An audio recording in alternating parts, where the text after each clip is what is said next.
dans la paracha de Chukat, qui parle des Inyanim de Toum'a et Tahara, qui malheureusement ne sont plus en vigueur aujourd'hui. Qu'est-ce qu'on peut tirer de ces notions de Toum'a et Tahara qui sont très présentes dans la Torah? Qu'est-ce que ça nous transmet comme message aujourd'hui?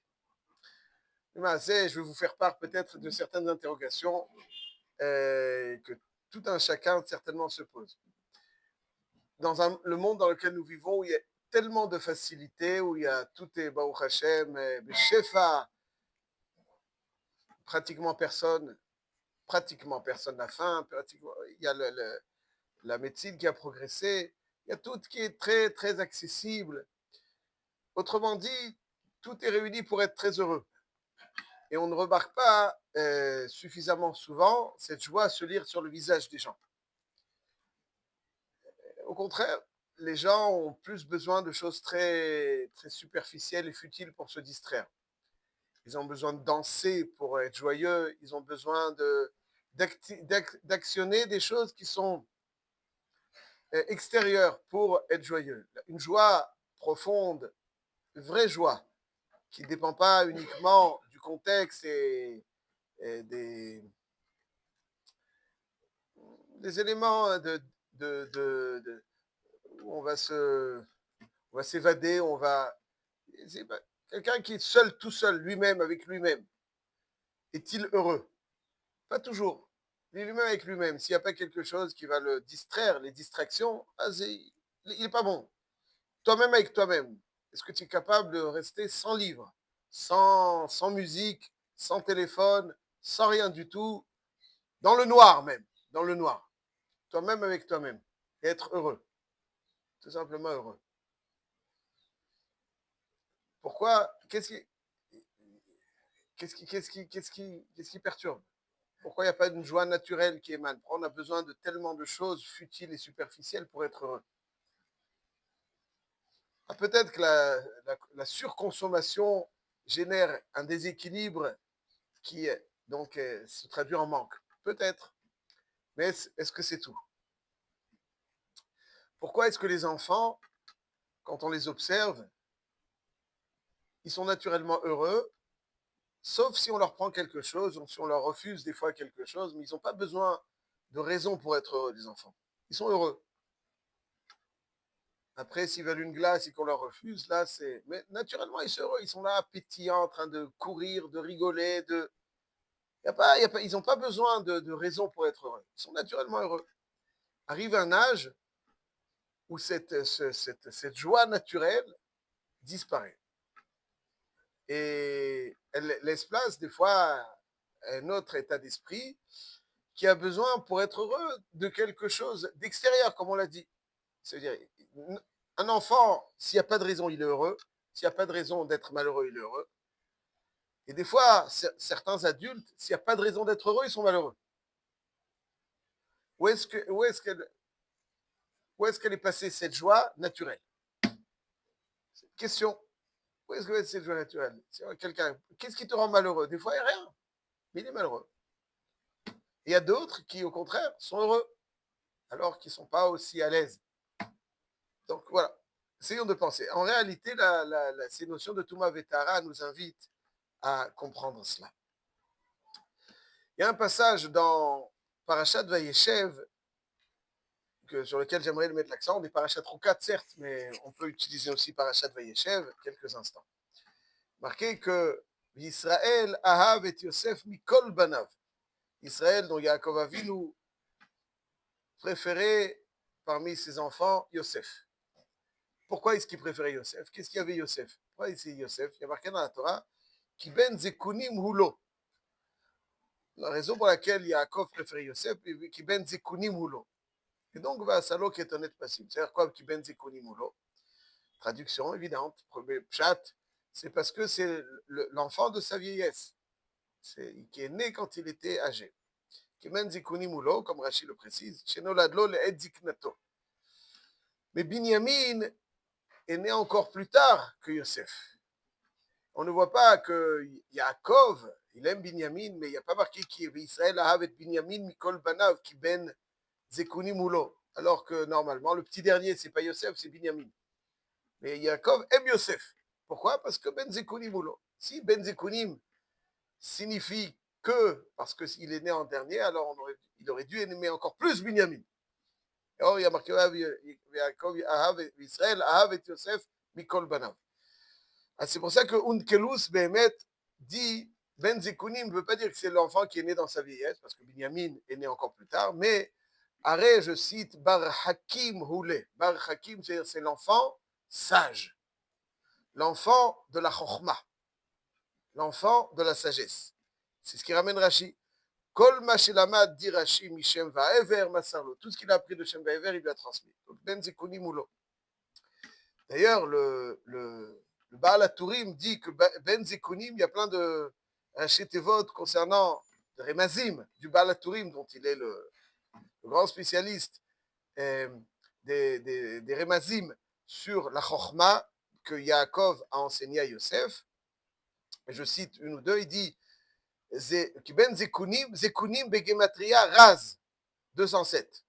Chez Masarlo Razé Torah. Ou Begematria Zer. Al Shem Ateret Zekenim Bnebanim. Zekunim, c'est aussi Raz. Zer, Zer, c'est une couronne. Il continue, Zekunim, Nutrikon, c'est le Rachetevot de Zeraim, Kadashim, Nashim, Yeshuot, Moed. Donc, il y a 5 Sidré Mishnah. Il y en a 6, hein. Ici, il en cite 5. Zekunim, c'est Zraim, Kadashim, Nashim, Yeshuot. Yeshuot, c'est quoi? La Gemara dans Shabbat d'Aflamed Aleph, elle dit que c'est Seder Nezikim. Et Moed. Et vous voulez le Seder Taharot? Zekunim, il y a 5 lettres. Et c'est Chamisha, Sidré Mishnah, il y en a 6.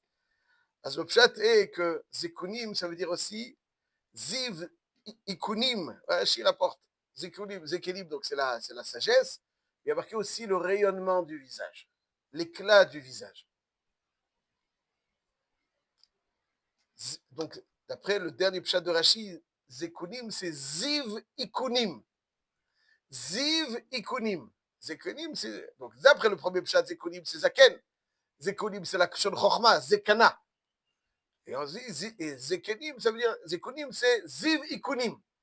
L'éclat, Ziv Ikunim. L'éclat du panim.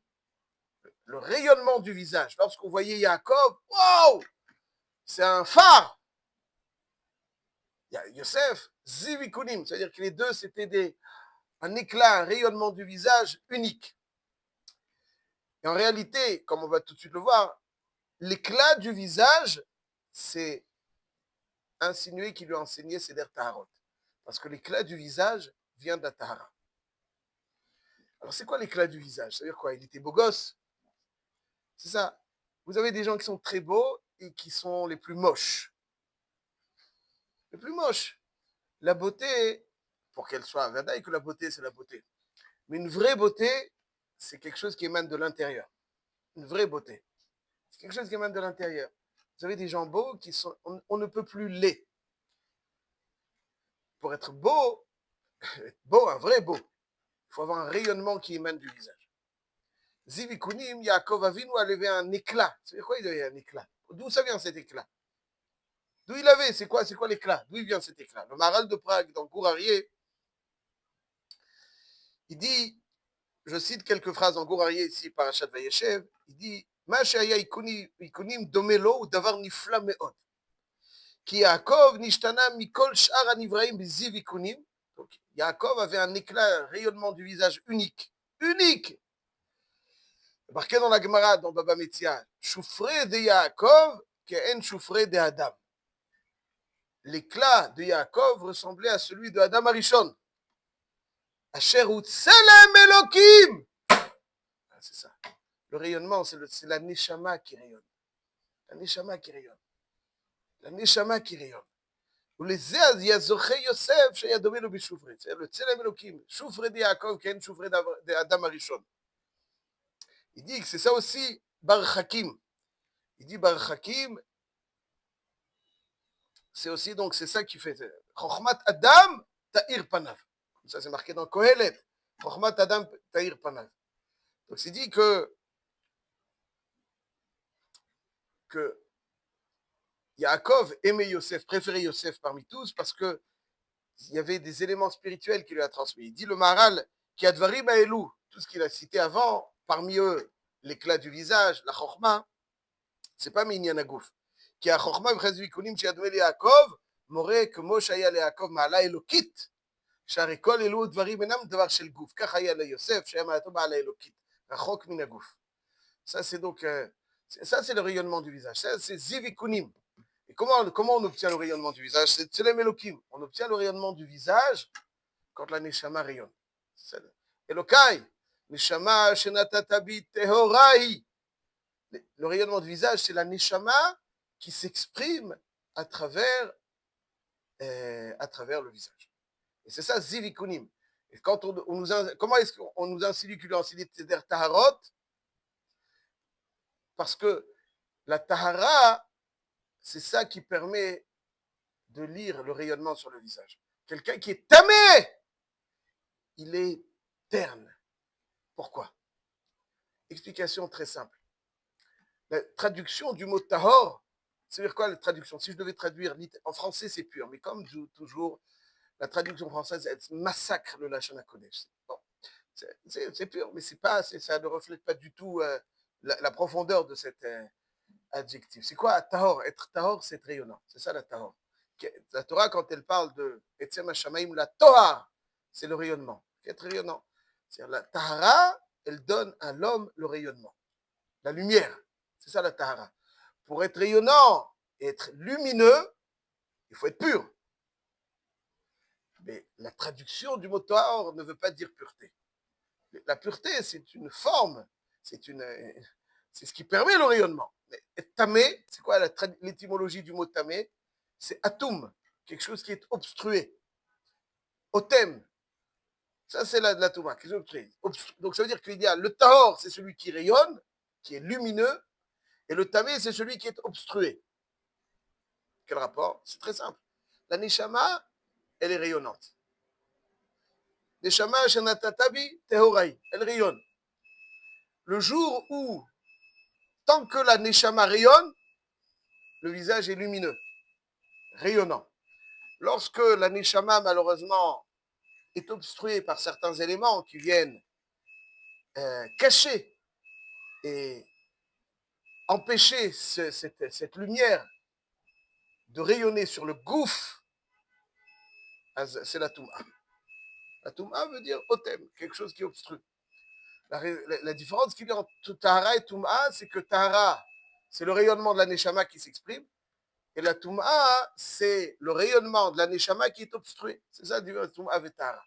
Touma atmet, c'est la touma qui, malheureusement, va avoir pour conséquence une forme d'inertie. La mita, c'est l'inertie.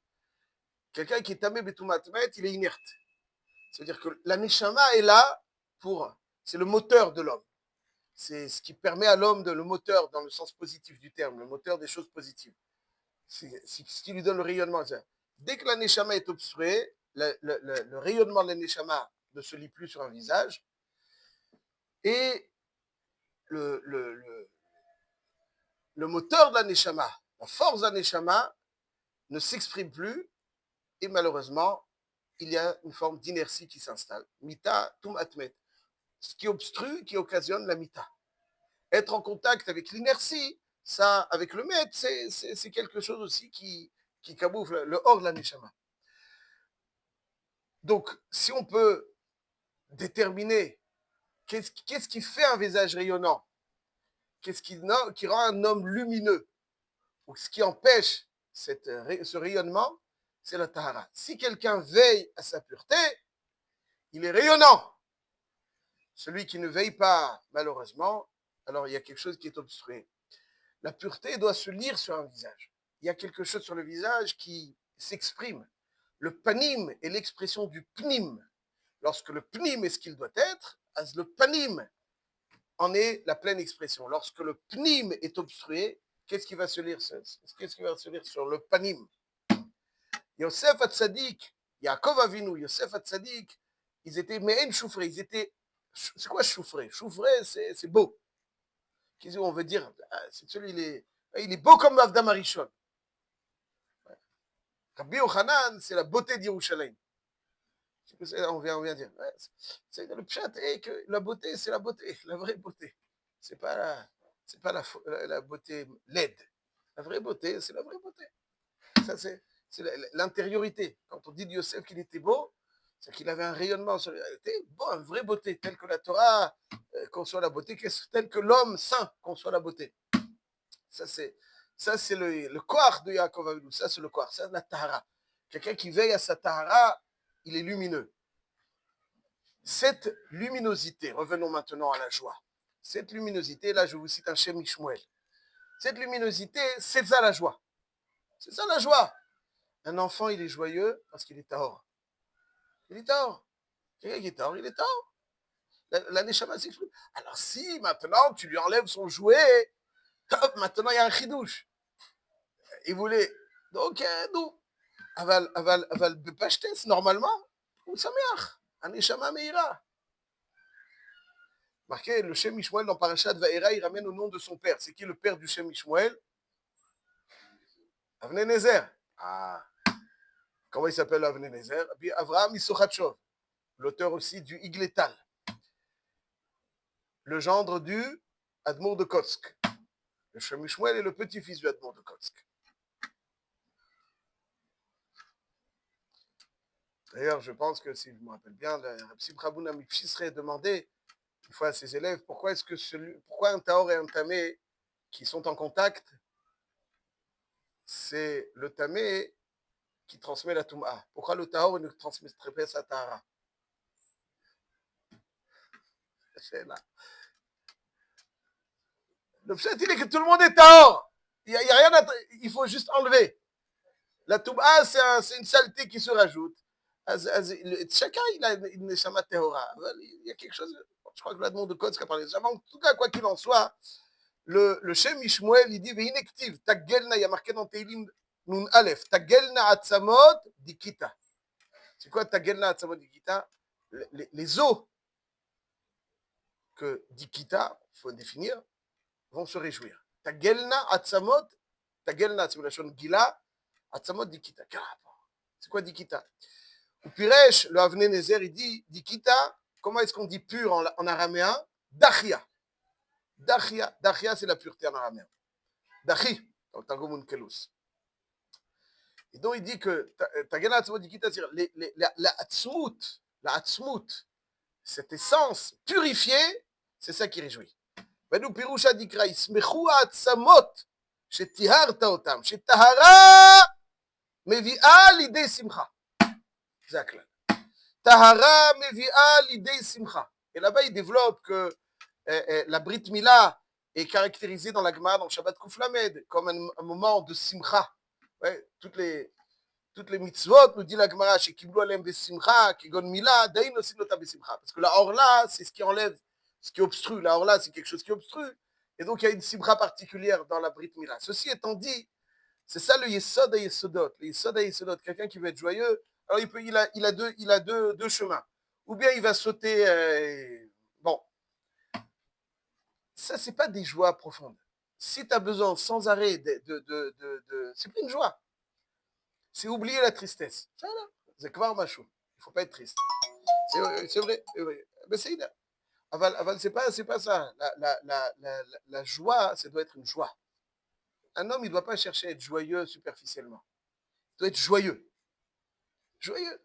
Que toi, dans le noir, il n'y a ni téléphone, ni musique, ni tambour, ni rien. Le noir. Le noir. Il y en a qui ne peuvent pas le noir. Ils doivent s'endormir avec la musique. Rester dans le noir. Ouh, j'en ai les frissons. Dans le noir. Dans le noir. La solitude. Tout seul. Et je suis heureux. Si je suis malheureux, alors il faut d'autres choses qui me rendent heureux. Si je suis heureux, je suis heureux. Ni ça, ni ça, ni ça. Je m'endors avec un livre, ou bien je m'endors tout simplement sans... Avec moi-même. Il faut des fois être soi-même avec soi-même. Prendre le téléphone, hop là, je suis moi-même avec moi-même, dans le noir. Je suis heureux. Je suis heureux, tout simplement. Ça, c'est le Yesod. D'où ça vient? C'est parce que quand l'enfant, il est là, il est pur. L'enfant, c'est la pureté. Est-ce qu'il y a plus pur qu'un enfant? Un enfant, c'est la pureté. Quand un enfant a la pureté, il est joyeux. Parce qu'il est pur. Parce qu'il est pur. Quand il grandit, des fois, il y a certains éléments qui font qu'il y a de la toum'a. Et c'est ça tout le Yetzirah de la toum'a. Le Yetzirah de la toum'a te donne l'impression que certaines choses vont te détendre. C'est bon. La toum'a, en réalité, elle ne fait que plus angoisser. C'est la toum'a. Elle brise encore plus. C'est comme quelqu'un qui a très soif et qui va